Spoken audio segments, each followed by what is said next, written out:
ध्यान क्या है, इस छोटी सी घटना को समझें। चांग चिंग के संबंध में कहा जाता है वह बड़ा कवि था, बड़ा सौंदर्य पारखी था। कहते हैं चीन में उस जैसा सौंदर्य का दार्शनिक नहीं हुआ। उसने जैसे सौंदर्य शास्त्र पर, एस्थेटिक्स पर बहुमूल्य ग्रंथ लिखे किसी और ने नहीं लिखे। वो जैसे उन पुराने दिनों का क्रोशे था। 20 साल तक वो ग्रंथों में डूबा रहा, सौंदर्य क्या है इसकी तलाश करता रहा। एक रात, आधी रात, किताबों में डूबा डूबा उठा, पर्दा सरकाया, द्वार के बाहर झांका, पूरा चांद आकाश में था। चिनार के ऊंचे दरख्त जैसे ध्यानस्थ खड़े थे। मंद समीर बहती थी। उस समीर पर चढ़कर फूलों की गंध उसके नासापुटों तक आई।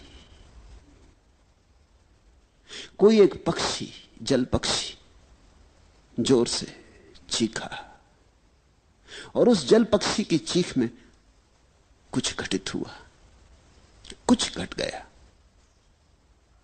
चांगचिंग अपने आप से ही जैसे बोला, how mistaken I was, how mistaken I was, raise the screen and see the world. कैसी मैं भूल में भरा था, कितनी भूल में था मैं। पर्दा उठाओ और जगत को देखो। 20 साल किताबों में से उसे सौंदर्य का पता न चला। पर्दा हटाया और सौंदर्य सामने खड़ा था, साक्षात। तुम पूछते हो ध्यान क्या है? ध्यान है पर्दा हटाने की कला। और यह पर्दा बाहर नहीं है, यह पर्दा तुम्हारे भीतर पड़ा, तुम्हारे अंतस्थल पर पड़ा है। ध्यान है पर्दा हटाना। पर्दा बुना है विचारों से, विचार के ताने बानों से पर्दा बुना है। अच्छे विचार, बुरे विचार, इनके ताने बाने से पर्दा बुना है। जैसे जैसे तुम विचारों के पार झांकने लगो, या विचारों को ठहराने में सफल हो जाओ, या विचारों को हटाने में सफल हो जाओ, वैसे ही ध्यान घट जाएगा। निर्विचार दशा का नाम ध्यान है। ध्यान का अर्थ है ऐसी कोई संधि भीतर, जब तुम तो हो, जगत तो है, और दोनों के बीच में विचार का पर्दा नहीं। कभी सूरज को उगते देखकर, कभी पूरे चांद को देखकर, कभी इन शांत वृक्षों को देखकर, कभी गुलमोहर के फूलों पर ध्यान करते हुए। तुम हो, गुलमोहर है, सजा दुल्हन की तरह, और बीच में कोई विचार नहीं। इतना भी विचार नहीं कि यह गुलमोहर का वृक्ष है, इतना भी विचार नहीं। कि फूल सुंदर हैं, इतना भी विचार नहीं। शब्द उठ ही नहीं रहे, अवाक, मौन, स्तब्ध तुम रह गए हो। उस घड़ी का नाम ध्यान है। पहले तो क्षण क्षण को होगा, कभी कभी होगा, और जब तुम चाहोगे तब ना होगा, जब होगा तब होगा। क्योंकि ये चाह की बात नहीं, चाह में तो विचार आ गया। ये तो कभी कभी होगा। इसलिए ध्यान के संबंध में एक बात ख्याल से पकड़ लेना, खूब गहरे पकड़ लेना, ये तुम्हारी चाहत से नहीं होता है। ये इतनी बड़ी बात है कि तुम्हारी चाहत से नहीं होती, ये तो कभी कभी अनायास किसी शांत क्षण में हो जाती। तो हम करें क्या? ध्यान के लिए हम करें क्या? यही शायद तुमने पूछना चाहा कि ध्यान क्या है, कैसे करें। ध्यान के लिए हम इतना ही कर सकते हैं कि अपने को शिथिल करें, दौड़ धाप से थोड़ी देर के लिए रुक जाएं, घड़ी भर को 24 घंटे में सब आपाधापी छोड़ दें। लेके तकिया निकल गए, लेट गए लान पर, टिक गए वृक्ष के साथ, आंखें बंद कर ली, पहुंच गए नदी तट पर, लेट गए रेत में, सुनने लगे नदी की कलकल। मंदिर मस्जिद जाने को मैं कह ही नहीं रहा हूं, क्योंकि पत्थरों में कहां ध्यान। तुम जीवंत प्रकृति को खोजो। इसलिए बुद्ध ने अपने शिष्यों को कहा, जंगल चले जाओ, वहां प्रकृति नाचती चारों तरफ। 24 घंटे वहां रहोगे, कितनी देर तक बचोगे? कभी ना कभी तुम्हारे बावजूद किसी क्षण में अनायास प्रकृति तुम्हें पकड़ लेगी। एक क्षण को संस्पर्श हो जाए, एक क्षण को द्वार खुल जाए, एक क्षण को पर्दा हट जाए, तो ध्यान का पहला अनुभव हुआ। और पहले अनुभव के बाद फिर अनुभव आसान हो जाते। आसान इसलिए हो जाते कि तब तुम्हें एक बात समझ में आ जाती कि सीधे सीधे ध्यान को पाने का कोई उपाय नहीं, परोक्ष मार्ग है। तुम शिथिल रहो, आहिस्ता से चलो, आपाधापी छोड़ो। 1 घंटे के लिए कम से कम 24 घंटे में लीन हो जाओ प्रकृति में। संगीत सुनो कि पक्षियों के गीत सुनो। कुछ न हो करने को आंख बंद कर लो, अपनी सांस सुनो। बुद्ध ने तो इस पर बहुत जोर दिया, अपनी सांस को ही देखते रहो। आई गई, आई गई, इसकी माला बना लो। इससे बेहतर कोई माला नहीं है। हाथ में माला लेके फेरोगे वो तो बहुत जड़ माला है। यहां जीवित श्वास चल रही, श्वास की माला फेरी जा रही। श्वास भीतर आई, बाहर गई, श्वास भीतर आई, बाहर गई। ये जो भीतर चक्र चल रहा है मंडल श्वास का, इसको ही देखते रहो शांत मौन से। इस पर ही टकटकी बांधे रहो और तुम हैरान हो जाओगे। किसी बहुमूल्य मुहूर्त में कभी ताल बैठ जाता है, अचानक सब एक हो जाता है। तुम मिट गए, संसार मिट गया। पहले पहले तो क्षण भर को ऐसी झलकें आएंगी, खो जाएंगी। जब खो जाएं तो फिर उनकी तीव्रता से आकांक्षा मत करना, अन्यथा वे कभी ना आएंगी। जब खो जाएं तो कहना ठीक, अब जब फिर दोबारा आएंगे फिर भोगेंगे। मगर उनके आने के लिए द्वार दरवाजे खुले रखना। ऐसा ही समझो कि सूरज बाहर निकला है, तुम अपने कमरे में दरवाजा बंद किए बैठे हो, रोशनी भीतर नहीं आती। अब सूरज को कोई गट्ठर में बांध के भीतर लाने का उपाय भी तो नहीं है। सूरज की किरणों को कोई गाय बैल जैसा हाँक के भीतर लाने का उपाय भी तो नहीं। क्या करोगे? दरवाजा खोल दो, सूरज की किरणें अपने से भीतर आ जाती। कभी कभी रात होगी और नहीं आएंगी क्योंकि सूरज नहीं है। कभी कभी दिन होगा और आएंगी क्योंकि सूरज है। कभी कभी दिन भी होगा और बादल घिरे होंगे और नहीं आएंगे क्योंकि सूरज बादलों में ढका है। मगर कभी कभी मौके मिलेंगे जब दिन है, बादल भी नहीं है, सूरज प्रकट है, तो किरणें भीतर आएंगी। तुम ज्यादा से ज्यादा बाधा ना दो, बस इतना ही काफी है। मेरी बात को ख्याल में ले लेना। ध्यान को सीधा सीधा नहीं किया जाता, बाधा ना दो। इसलिए तो मैं कहता हूं नाचो, गाओ। नाचने और गाने में तुम लीन हो जाओ। अचानक तुम पाओगे हवा की झोंके की तरह ध्यान आया, तुम्हें नहा गया, तुम्हारा रोआ रोआ पुलकित कर गया, ताजा कर गया। धीरे धीरे तुम समझने लगोगे इस कला को। ध्यान का कोई विज्ञान नहीं है, कला है। धीरे धीरे तुम समझने लगोगे कि किस घड़ियों में ध्यान घटता है। उन घड़ियों में मैं कैसे अपने को खुला छोड़ दूं। जैसे ही तुम इतनी सी बात सीख गए, तुम्हारे हाथ में कुंजी आ गई। इसे इस तरह प्रयोग करो। कभी रात नींद खुल गई है, बिस्तर पे पड़े हो, अनिद्रा के लिए परेशान मत हो। इस मौके को मत खो। ये शुभ घड़ी, सारा जगत सोया, पत्नी बच्चे सब सोए, तुम्हें मौका मिल गया। बैठ जाओ अपने बिस्तर में, रात के सन्नाटे को सुनो। ये बोलते हुए झींगर, ये रात की चुप्पी, ये सारा जगत सोया हुआ, सारा कोलाहल बंद। जरा सुन लो ऐसे शांति से। ये शांति तुम्हारे भीतर भी शांति को झंकारेगी। ये बाहर गूंजती हुई शांति तुम्हारे भीतर हृदय में भी गूंज पैदा करेगी, प्रतिध्वनि पैदा करेगी। जब सारा घर और सारी दुनिया सोई हो तो आधी रात चुपचाप अपने बिस्तर में बैठ जाने से ज्यादा शुभ घड़ी ध्यान के लिए खोजनी कठिन है। लेकिन मैं ये नहीं कह रहा हूं कि तुम आधी रात अलार्म भर के बैठ जाओ, कभी नहीं, तो धोखा हो जाएगा। तुमने अगर इसको कोई नियम बना लिया कि अलार्म भर के 2 बजे रात उठ के बैठ जाएंगे, फिर सब गड़बड़ हो जाएगी। ध्यान तुम्हारे खींचे खींचे नहीं आता। ध्यान इतनी नाजुक बात है, तुम बुलाते हो तो संकोच से भर जाता, आते ही नहीं। बड़ी नाजुक दुल्हन है ध्यान, तुम जोर जबरदस्ती मत करना, नहीं तो बलात्कार हो जाएगा। बहुत धीरे धीरे फुसलाना पड़ता है। फुसलाने शब्द को याद रखना, ध्यान को फुसलाना पड़ता है।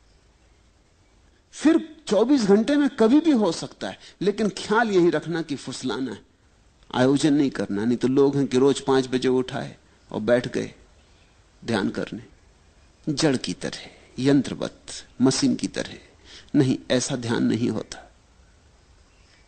हां, तुम ख्याल रखो, थोड़ा अपने हृदय का भी भाव रखो कि जब तुम्हारा हृदय बहता हो तब चूकना मत। तब 1000 काम हो तो छोड़ के एकांत में बैठ जाना। अपने स्नान गृह में भी बैठ गए जाके तो चलेगा, लेकिन जब तुम्हें लगे कि हां अभी भीतर घड़ी आती मालूम पड़ती, विचार कुछ कम है, तनाव कुछ कम है, मन कुछ प्रफुल्लित है, आनंदित है, ये घड़ी है। लोग अक्सर उल्टा करते, जब उनका मन दुखी होता तब ध्यान करते हैं। लोग दुख में भगवान को याद करते। ये तो जब उल्टी हवा बह रही है तब बहुत कठिन हो जाएगा सुख में याद करना।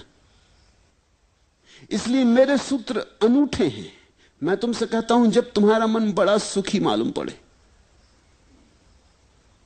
कोई मित्र घर आया है, बहुत दिनों बाद मिले, गले लगे, गपशप हुई है, मन ताजा है, हल्का है, खूब प्रसन्न हो तुम, इस मौके को छोड़ना मत।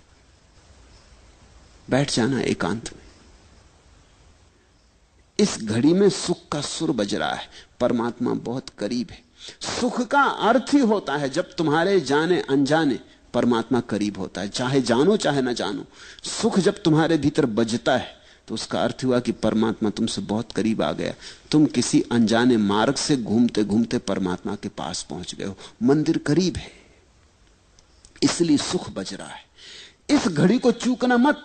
इस घड़ी में तो जल्दी से खोजना, कहीं किनारे पर ही, हाथ के बढ़ाने से ही मंदिर का द्वार मिल जाएगा। लेकिन लोग दुख में याद करते, सुख में भूल जाते। दुख में तुम मंदिर से बहुत दूर पड़ गए हो, अनंत दूरी है। दुख में तो भरोसा ही नहीं आता कि ईश्वर हो भी सकता है। दुख में कहां भरोसा आ सकता है? दुख में तो ऐसा लगता है संसार में कोई नहीं है। दुख में तो ऐसा लगता है कि ये कोई शैतान चला रहा है इस संसार को, कोई दुष्ट। दुख में तो ऐसा लगता है कि समाप्त कर लो अपने को। न कोई कृतज्ञता, न कोई धन्यवाद का भाव उठता। दुख में कैसे उठे? लेकिन लोग दुख में मंदिर जाते, मस्जिद जाते, भगवान को याद करते, प्रार्थना करते और सुख में भूल जाते। और मैं तुमसे कहता हूं, सुख में ही घटता है। सुख के क्षण में ही तुम करीब से करीब होते हो। उस समय सरक जाना, उस समय लेट जाना जमीन पर, साष्टांग रख देना सिर भूमि पर, ठंडी गीली लान पर लेट जाना, आंख बंद कर लेना। उस क्षण सोच लेना अपने को कि मिल रहे पृथ्वी के साथ, एक हो रहे पृथ्वी के साथ। और तुम पाओगे कभी कभी आ जाती लहर, तरंग की तरह तुम्हारे भीतर प्राणों में कुछ कब जाता, कोई नई बीन बजती। धीरे धीरे पहचान हो जाएगी और धीरे धीरे तुम्हें कला आ जाएगी।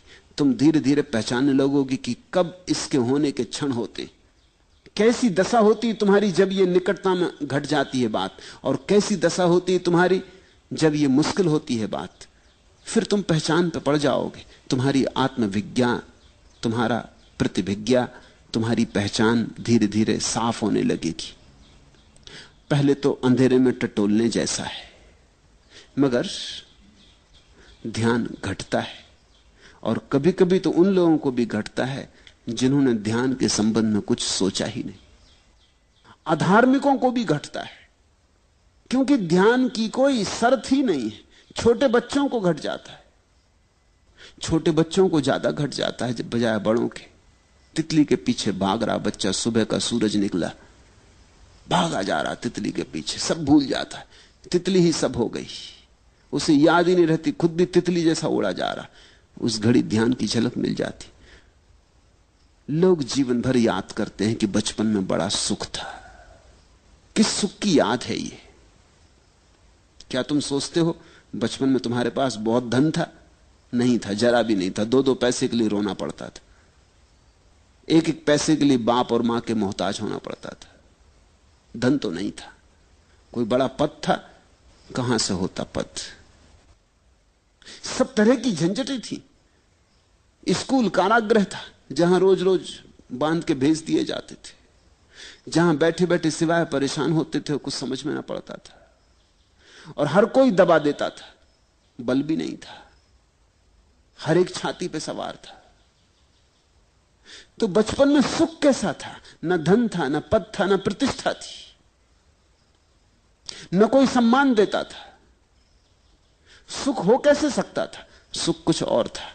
तितलियों के पीछे भागने में ध्यान की किरण उतर आई थी। सागर के किनारे शंखसीप बीनने में परम आनंद का क्षण उतरा था। कंकड़ पत्थर बीन लाए थे और समझे थे कि हीरे ले आए, और किस चाल से मस्त होकर आए थे। कुछ भी न था हाथ में, लेकिन कुछ ध्यान की सुविधा थी। मेरे देखे बचपन में ध्यान के अतिरिक्त और कोई सुख नहीं है। तुम भूल गए हो, तुम्हें इतनी भर याद रही कि बड़ा सुख था। अगर तुमसे कोई पूछे कि बताओ क्या क्या सुख था, तो तुम मुश्किल में पड़ोगे। और ध्यान की तो तुम्हें याद ही नहीं, ध्यान शब्द ही अपरिचित हो गया है। बच्चे को ऐसा पता भी नहीं था कि यह ध्यान है, पर पता होने से क्या होता है? तुम्हें पता हो कि सोना है या नहीं, इससे क्या होता है? सोना सोना है। जैसे जैसे तुम बड़े होते गए, वैसे वैसे ध्यान छूटता गया, क्योंकि तुम विचारों में ज्यादा पड़ते गए। विचार का शिक्षण दिया गया है, स्कूल, कॉलेज, यूनिवर्सिटी सब विचार सिखाते। अभी तक मनुष्य जाति का ऐसा अभागापन है कि कोई विश्वविद्यालय ध्यान नहीं सिखाता। विचार, धीरे धीरे तुम विचार से भरते गए, चिंताएं चिंताएं। तुम चूक ही गए वो छोटे छोटे क्षण जब पर्दा हट जाता था, अपने से हट जाता था। तुमने देखा बच्चे कैसे प्रमुदित मालूम होते हैं, छोटे छोटे बच्चे जिनके पास कुछ भी नहीं है, कोई कारण नहीं प्रसन्न होने का, अकारण प्रसन्न है। वो अकारण प्रसन्नता ध्यान है। देखा एक छोटा बच्चा अपने झूले में पड़ा है, कुछ नहीं चूसने को अंगूठा चूस रहा है, और कैसा प्रसन्न मालूम होता है। ऐसा प्रसन्न मालूम होता है कि सिकंदर भी ना रहा होगा प्रसन्न, अकबर और अशोक भी ना रहे होंगे ऐसे प्रसन्न, बड़े से बड़े साम्राज्य के मालिक ऐसे प्रसन्न ना रहे होंगे। इसके पास कुछ भी नहीं, या तो अपने हाथ का या पैर का अंगूठा डाले चूस रहा, लेकिन कुछ घट रहा है। अभी पर्दा खुला ही है, अभी विचार उठते ही नहीं, अभी भीतर की वीण बज रही है। यहूदियों में एक कथा है कि जब कोई बच्चा पैदा होता है तो देवता आते और उस बच्चे के सिर पे हाथ फेरते, ताकि वो भूल जाए उस सुख को, जो सुख परमात्मा के घर उसने जाना था। नहीं तो जिंदगी बड़ी कठिन हो जाएगी। दयावश ऐसा करते हैं, नहीं तो जिंदगी बड़ी कठिन हो जाएगी। अगर वो सुख याद रहे तो बड़ी कठिन हो जाएगी तुलना में। तुम फिर कुछ भी करो व्यर्थ मालूम पड़ेगा। धन कमाओ, पद कमाओ, सुंदर से सुंदर पत्नी और पति ले आओ, अच्छे से अच्छे बच्चे हो, बड़ा मकान हो, कार हो, कुछ भी सान न मालूम पड़ेगा अगर वो सुख याद रहे। तो यहूदी कथा कहती है कि एक देवता उतरता करुणावश और हर बच्चे के माथे पे सिर हाथ फेर देता है। उस हाथ के फेरते ही पर्दा बंद हो जाता, उसे भूल जाता परमात्मा, सुख भूल गया। फिर ये जीवन के दुखों में ही सोचने लगता है सुख होगा। उस पर्दे को से खोलना है जो देवताओं ने बंद कर दिया। मुझे तो नहीं लगता कि कोई देवता बंद करते, देवता ऐसी मूढ़ता नहीं कर सकते, लेकिन समाज बंद कर देता है। शायद कहानी उसी की सूचना दे रही। माँ बाप, परिवार, समाज, स्कूल बंद कर देते हैं, पर्दे को डाल देते, ऐसा डाल देते हैं कि तुम भूल ही जाते हो कि यहां द्वार है, तुम समझने लगते दीवार है। ध्यान का अर्थ है इस पर्दे को हटाना, और इसे अनायास होने दो, इसे कभी कभी तुम्हें पकड़ लेने दो। और जब तुम्हें यह तरंग पकड़े तो लाख काम छोड़ के बैठ जाना, क्योंकि इससे बहुमूल्य कोई और काम ही नहीं। रात हो कि दिन, सुबह हो कि सांझ, फिर मत देखना। कुछ चूकोगे नहीं तुम, कुछ खोएगा नहीं। और अपूर्व होगी तुम्हारी संपदा फिर। और ये संपदा तुम्हारे भीतर पड़ी है, बस पर्दा हटाने की बात है। ध्यान क्या है? ध्यान भीतर पड़े पर्दे को हटाना है।